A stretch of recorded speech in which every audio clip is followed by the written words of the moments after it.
what are your own personal challenges that you faced in this journey? Any story you can share? Because I know a lot of women who will be watching us are kind of going to look at you and be inspired by you, especially younger women. And maybe your story or your experience will tell them that, you know what, I can do this and I can put my name forward to take that leap.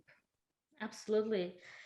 So I've evolved as a both as a person and as a profession. So when I was younger, teenager, or even in my early 20s, I thought that the more fancy titles I can add to my name, the fancier degree that the degrees that I can collect is going to somehow make people treat me differently.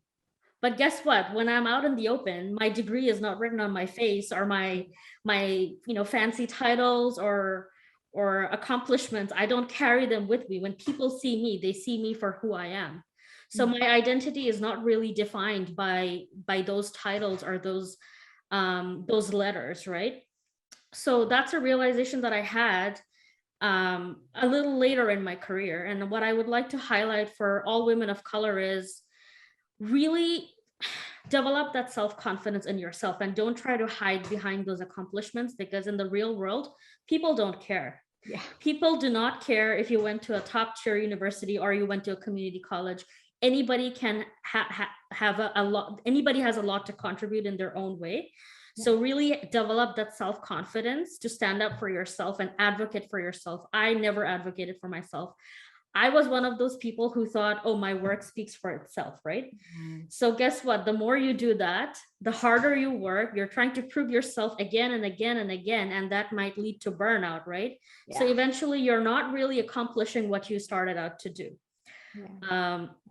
So that's one lesson I would say: really advocate for yourself.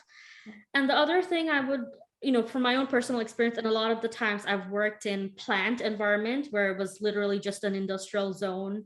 I've worked in engineering offices, and there were a few instances where people would come to deliver, say, engineering drawings, or like any sort of project documentation, and they would tell me to give it to the engineer, assuming that I'm the admin, right? um and at the beginning I would be like, I would correct them, right? But eventually I got a little frustrated, right? I would think that, there's no reason to make any assumptions like that. We have reached a point in this 2021 where women of color are everywhere. They're VPs, they're presidents, they're running companies. There's no reason to make that assumption, right? So those were some of my challenges, and I know that speaking to other women of color and myself too, I've realized that it's very easy to be overlooked. It's very easy to be undermined, and even though you're a visible minority, you can be invisible, if that makes sense, right? You're visible, but for the wrong reasons, right? You need to be visible for the right reasons.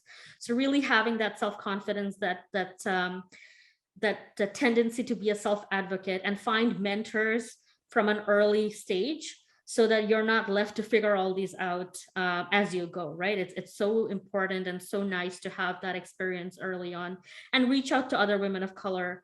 If they are not in your network, then LinkedIn, right? I can guarantee that many of us have been through that path, and we are more than happy to help.